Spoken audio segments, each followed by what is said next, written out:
Ran out of time to get my tea this morning, so you get me pre-tea. um, Welcome. It is Saturday, August 27th. I see people starting to join. So I do one of these most weeks. I try to do a town hall on Tuesday at 7 p.m. and I try to do breakfast with Tiffany at 8. There are occasionally events that interfere, and the Saturday one gets interfered with a little more, just because sometimes it takes a while to drive places. And if there's an activity on a Saturday, I often have to leave before this starts. But that is not the case today. So I usually let people filter in a little bit, and this is sort of a town hall type format, even though I'm in my PJs and it's first thing Saturday. This is what I really look like on Saturday. I don't have any makeup on. These are my jammies that I actually wear.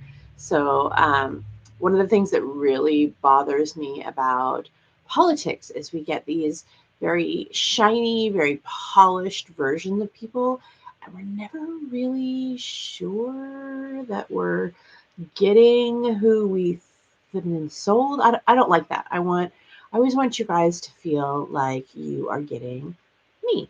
And so sometimes that means I'm a little less photogenic. Sometimes that means I'm a little rough around the edges.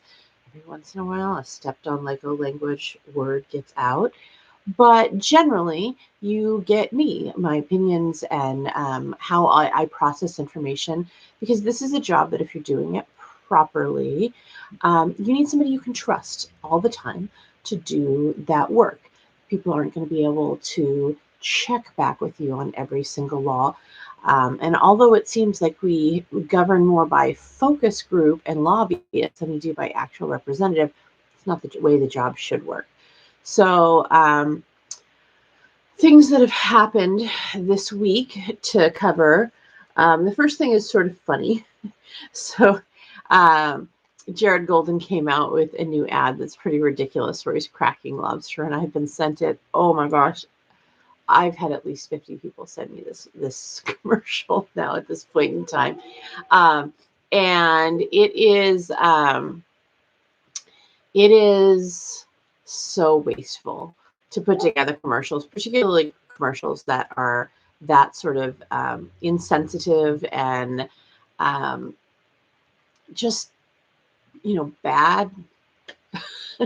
um, but it's funny to watch. It's funny to watch the transition of folks recognizing that there's a big difference between somebody who panders and sort of chases votes that they aren't aligned with, and somebody who just sort of is who they are, and by naturally being that person gains the trust of a wider range of audience.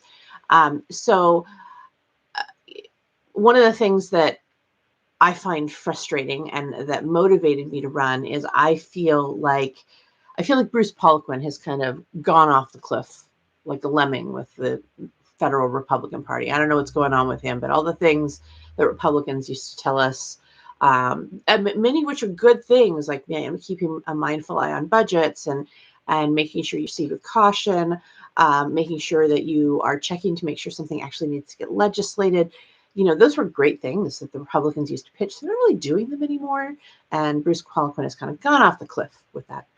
Um, Jared Golden has a lot of votes that he has. He's a Democrat. I expect my Republicans to act like Republicans and Democrats to act like Democrats. That doesn't mean that I expect them to vote 100% party line, but generally, they don't have to necessarily go over what all their things are because they have a party platform and that's what they're pitching you on. You may see the cat copy, and she has been stalking the computer. um, so, it's one thing to not agree with your party and to have a consistent ideology, and I can honor and respect that. I like somebody who's authentic and tells me from the beginning what their position is. And if we don't agree, that's fine, but at least they're upfront about it. It's another thing to sort of come up with pitches and things to disagree with to appear independent. And that's something that I find to be very frustrating as a voter. I always tell people, I'm a voter first. And so if I wouldn't vote for it, I won't do it. I'm going to pause just a second. I have our dog super excited about something. I'm just going to pull him in real quick. Give me about 15 seconds.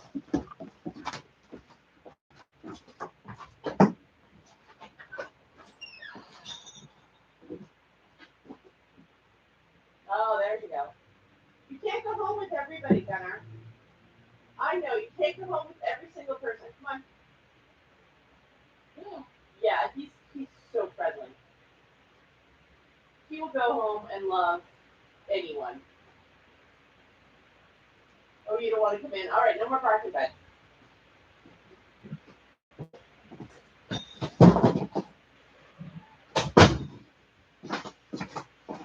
Sliding back into the frame. I am so sorry. One of our neighbors brought by a pup to say hi to our pup, which is why he was barking. I thought he might have been excited about a vehicle, but he was excited about one of his friends, so he's out there playing. So yeah, I think that authenticity is super important. And the commercial that I got sent about 50 times is very much a kind of a nice little snow globe of how it feels when you're watching somebody be not particularly authentic for a commercial or just generally for a pitch. So yesterday I started my day on conservative talk radio, and I ended it on a podcast with a socialist. I can talk to this huge range of political views, not because I agree on everything, but because we don't disagree as much as politics makes it profitable to seem like we do. And because independents are tied together a little differently. So where Democrats and Republicans might have party platforms, and maybe you agree with the platform, you don't agree with the platform, you agree with the platform, but maybe not the vehicle to get there.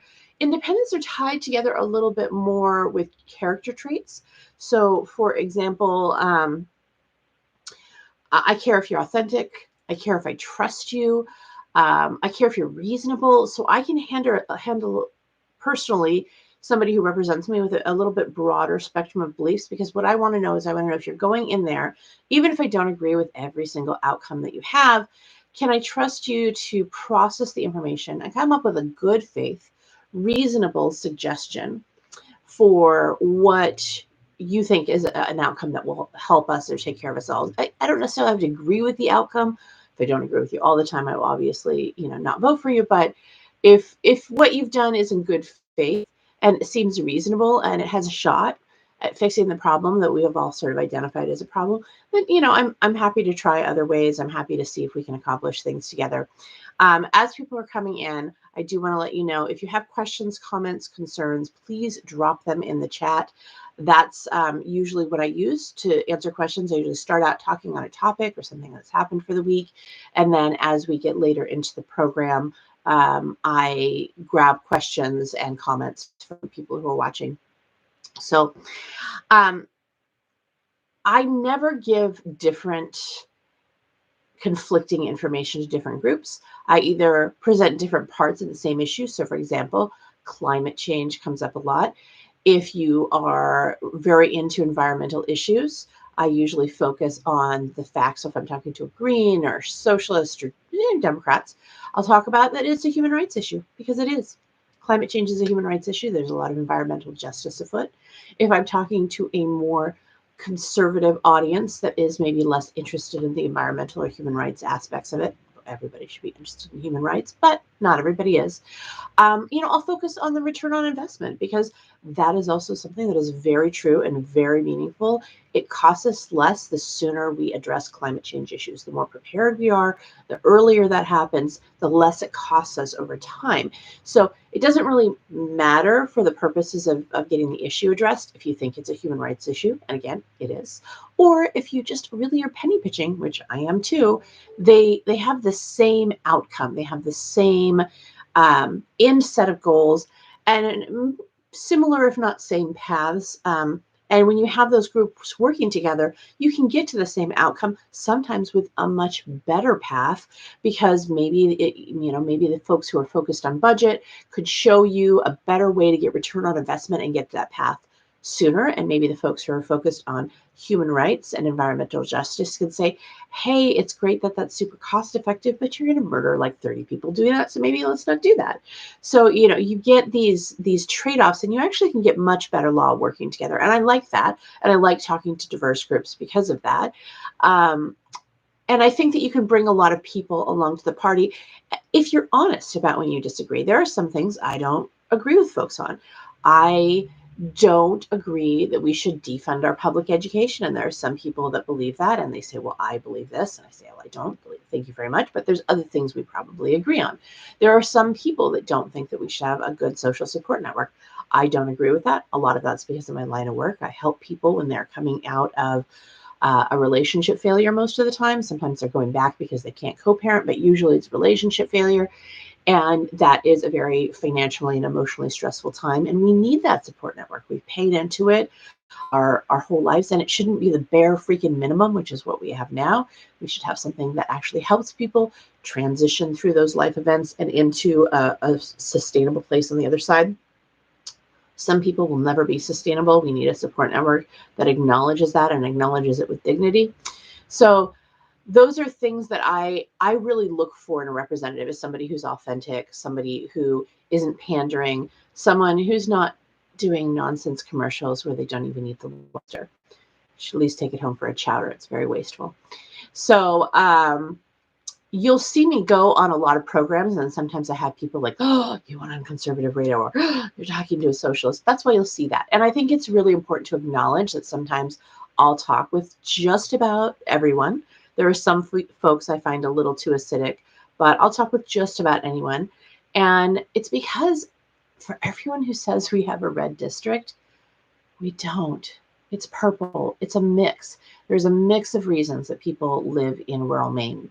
Live in rural Maine because they were born there, or they really enjoy farming, or they really like hiding in the woods. I mean, I'm going to be the hiding in the woods one. I admit that. Or they love living on the ocean, or they're introverts, or they're extroverts, or they're liberal, or they're conservative. We have such a mix. And the thing that I think ties everybody together is actually a more independent or purple trait. We're tied together with, we want to be ourselves. And we're looking for a government that, you know, is very sort of live and let live, but make sure everybody can live. And that is a much better descriptor of rural Maine than like, oh, it's red, but sometimes some blue gets in there. But they have to pander, and they have to, you know, chase folks who will never, ever, ever, Taylor Swift number of evers, vote for them. You know, they have to go chase them because that's the only way they win the district. And it's not true. So don't buy off on that when you see people telling you that line. It's not true. And I am fortunate that because I'm doing a low dollar campaign, and because I'm spending a lot of time interacting with people, I get to hear that range. You know, I don't just campaign to Democrats, or just campaign to independents, or just campaign to Republicans. I talk to everyone, because everyone deserves a representative they can get to. You shouldn't only be able to get to your representative if they're from your party, or you gave them money. Like that's just not how it should work. That's how it does work, and we have to work really hard to make that change. So go ahead and drop if you have any questions, comments, concerns. Otherwise, it's just going to be a lot of time of me talking, which I'm happy to do. I'm happy to be here and be available for you. These sessions are recorded. So, you know, 2 months from now, some potential voters will see me go check them out. But I do leave them up. I don't think I've had any I've had to pull down, except there was maybe one a couple years ago with a camera issue that needed to be down. But I pretty much leave them up. If I misspeak, if I use the wrong word, if I am very pink today, I don't know why I'm so pink. If I'm very pink, it all stays online, because it's all information that I think helps you make a better decision. So that was one thing that happened this week. Another thing that happened this week, we talked about this at the town hall on Tuesday, but not everybody can hit all of these events. That's why they're at 2 very, very different times. Some people like to be able to do stuff after work if they work in normal Monday through Friday, 9 to 5, come home, get kids settled, and be able to do town hall. Some people like to sneak up on Saturday mornings, maybe before the kids are up. My kids are still asleep, which is sometimes a blessing on Saturdays. Get a little bit more work done. So student loan changes came out. I haven't read through everything, but I understand the basic mechanisms. So if you pop into a lot of these, you'll find that I tend to not comment too intensely on things I haven't either read or seen sort of roll out. So I have some personal knowledge of that. I recognize that's different than a lot of people running for office, but that's sort of the problem with a lot of people we have in office right now. Is they don't pay attention or know what they're talking about. They're more interested in what they can, voice over in a commercial to show that they're really working super duper hard for you to be independent than they are about actually doing the job. So student loan relief came out. I'm going to air quote that relief. It echoes the ACA to me, which I don't love. So I like that it's going to help some people, just like the ACA did. That's important and noteworthy. There are some people who will get relief. I don't think it's going to really add to inflation. There's, a lot of Republicans that are like, oh, they're going to throw inflation into this huge spiral. A lot of these loans weren't getting paid anyway, so it's not like it's adding a whole bunch more money to people's pockets for those folks who weren't paying them. And again, it's going to be a huge amount of them that weren't even getting paid anyway. What it does do is take some stress off some people. That's great. I have Gary asked if I was considering, so he said he listened to both the interviews yesterday and asked if I considered a Twitter space. I have thought about it, and I will come back to that. I'm going to put a pin in it for when I am done with student loans, but I will definitely address that before we conclude today. Yeah, I don't think it fixes the problem, though. And one of the things that, for those of you who aren't maybe super familiar with the race, there's two gentlemen and me. Bruce Poliquin has been a House rep. In 2018, I ran against Bruce Poliquin, and Jared Golden was in that race, and Jared Golden prevailed. So both of these gentlemen have been House reps. So Bruce Poliquin comes in, and of course he doesn't like anything because he just doesn't like anything. That's his dog and pony. Jared Golden comes in and says, oh, no, this is out of step. Americans don't want this. This is horrible. And I think it's funny that he disagrees and he chose this, let's rail against the educated folks. And I chose this as kind of one of his places to show his independence, even though it doesn't necessarily ideologically align with any of his past statements. I agree that it is, well, I don't know that I love the solution, but we have very different reasons. I don't think it's out of step to support students. I do think that students putting in their time out of the workforce and taking on tuition is more than enough buy-in. I don't think that we should be charging interest. So I think that the biggest problem that we have with student loans is they're predatory. Whether or not we should charge for college, that's one question, different set of solutions. We do charge for college. We currently have people with student loans. What do we do if we're not going to be in a position where we forgive all of them? And I don't know that that's the policy that I would go for. I'd certainly accept it. My student loans are pretty awful, but I did sign up for them. I think the problem that we have is the interest. It is predatory. And, I didn't realize it when I got into most of these loans. By the time I realized how predatory the loans are, I was quite a ways into school, and at that point in time, you have the loans. What are you going to do about it? Do you stop going and have these predatory loans that you signed up for? When I started college, I didn't have a high school diploma. I didn't have a GED. I did run a business, but I didn't do legal stuff. I was a marketing person.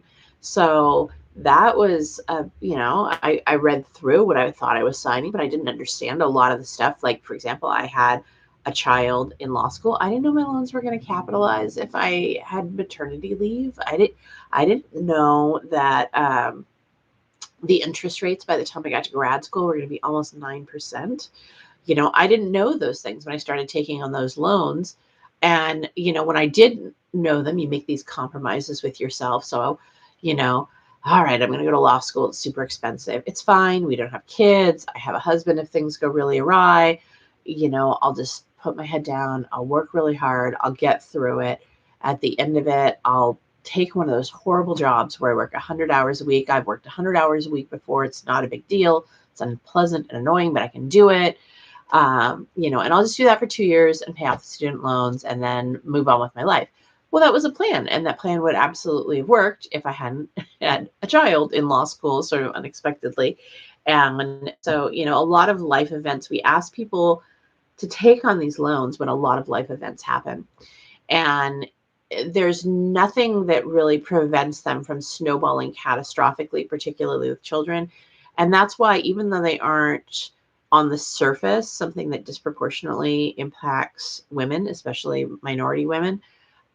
They are, now working as an attorney, I don't even think I would have gotten that it was a huge problem specifically for women. And when I was in law school, even when I had a child, I would have seen it as inconvenient, but I don't know that I would have realized that what happens, in effect, is people go off, they're with their partners or they're single parents. If they're with their partners, a lot of times it's the women that step out of the workforce because they're at lower paid jobs generally. And, the dad's loans get paid off, mom's loans don't. They break up. Dad goes making more income, loan free.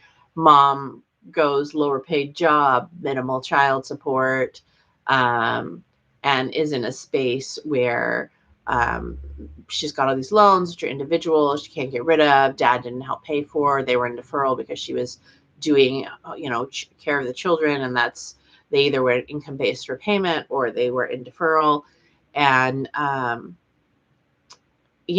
probably 2 years into my practice, I was like, wow, I thought this was a problem, but this is a problem.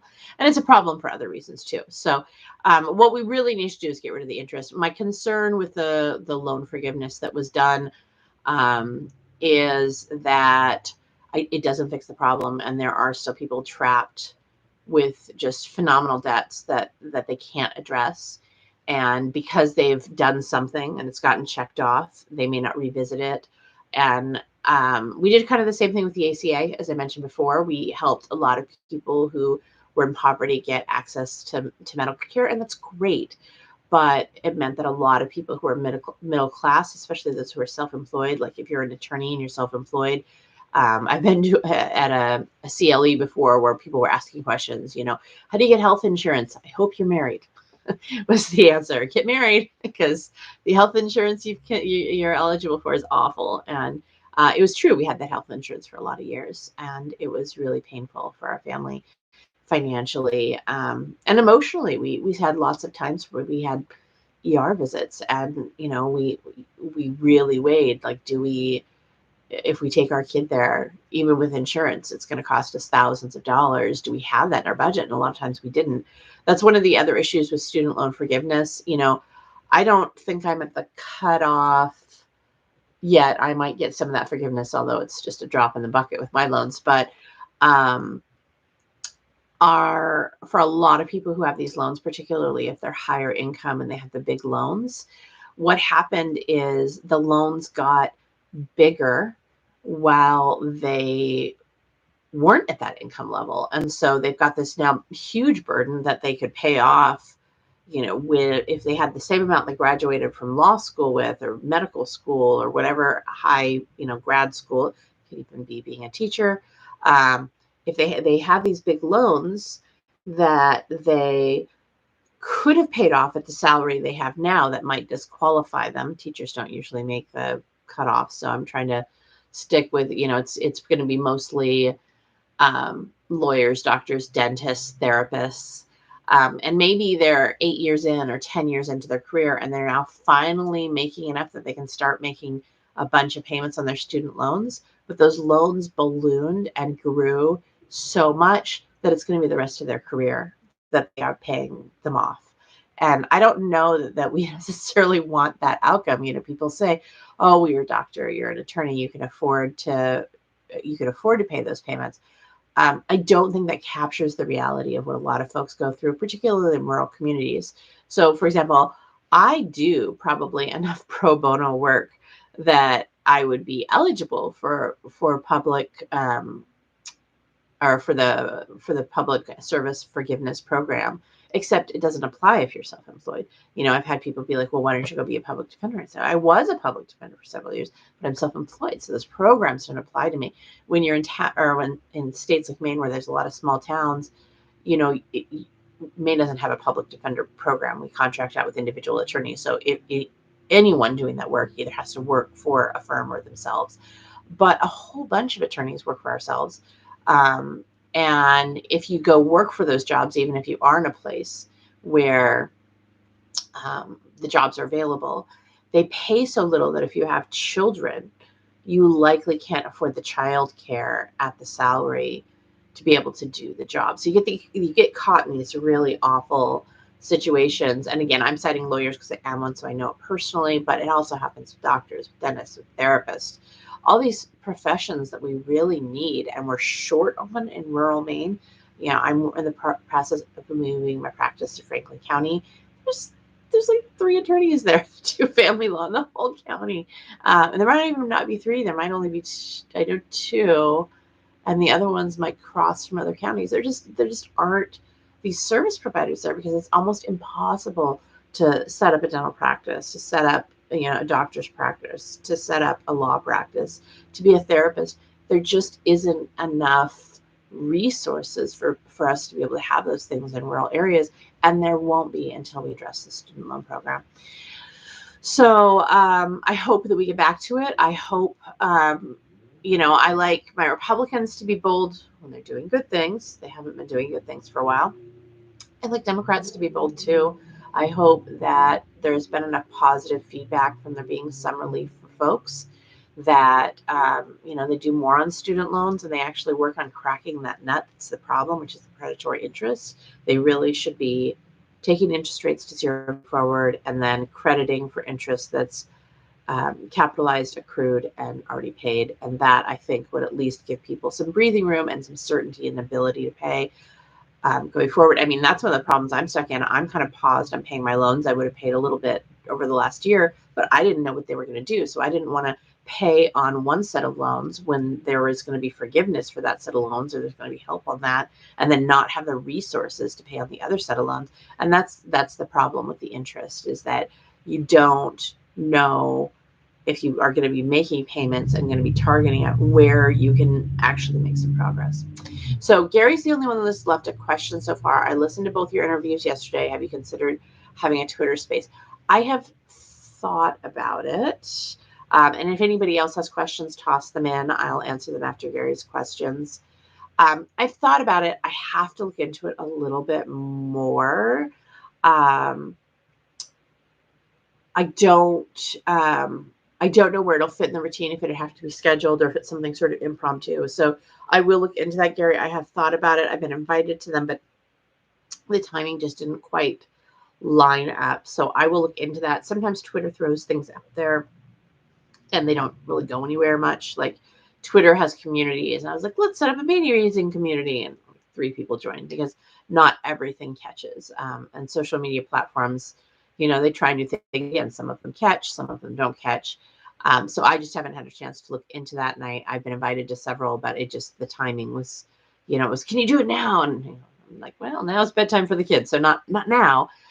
So that's something that I'll look into and I'll see if I can make it available. I try to at least promote on Twitter, in advance. Here's a link. You can set up an alert for yourself if you want to watch this on YouTube. And then I try to, remind people a few minutes to 15 minutes, sometimes a little bit more before. So I do try to put those reminders out there. I am investigating other platforms I can do this on. I've had people ask if I could do a Zoom caps out, but I may be doing some Zooms because, for example, I ran into Sam Hunkler this last week, who's one of our gubernatorial candidates. We may do something together. So yeah, I'm investigating other avenues. There is something helpful. I mean, it's helpful to have kind of a limited number of places you can get to me. And then there's also advantages to being everywhere. But both of them together, it's hard to be available on lots of platforms. It's easy to be available on a handful of platforms, fairly available, and it's easy to be on lots of platforms, but it's hard to be on lots of platforms and still easily accessible on all those platforms, if that makes sense. So I don't see any other questions. My eyes are a little red today and I need some tea, so I'll probably wrap up this morning. I will see you all on Tuesday. I have now RSVP'd for 3 debates. So that's, I think, probably how many there will be. There's usually not more than 3. One of them requires me to poll at 15%. So I would love for you guys to go be minions and chat up the campaign, because if I don't poll at 50%, the question I asked is, I haven't seen any polls being released, which leads me to believe that the gentlemen aren't doing very well in the polls. But if they don't have any polls released, there will be different rubrics. One of the debates does want me to have 15%, which is ambitious when there's 3 people in a race. That doesn't mean that you won't get 15% at election. It means that most of the polls are done by the 2 parties, and they exclude anybody who's not a Democrat or Republican. They think they don't have to poll that. And that's all fine and dandy unless one of us wins and their polls look bad. But we do have independents that win and Greens that win in Maine. One of our senators is currently independent. So it is not particularly unusual in Maine for an independent or a Green or libertarian to sort of cut through all the clutter and end up in office. So I hope you all have a wonderful Saturday. I have, it's a bit damp out there. I have to go today, and I'm picking up from one of our local farms, from Tiny Acres Farm. I am picking up a mushroom kit that is going to be our kids' science project for the fall. We try and give them science projects several times a year to have at home. So we're buying that from a local farm. I will be on WGAN again later today. If you have anything else, you know where to find me. You can find me email through the website. You can find me, and that's Bond, the number 4.me. You can find me on Twitter at Tiffany Bond. You can find me on Instagram. That's Tiffany L. Bond, because I didn't get on Instagram early enough to get my name. And I will see you guys back here Tuesday or Saturday or on Twitter. Have a great one.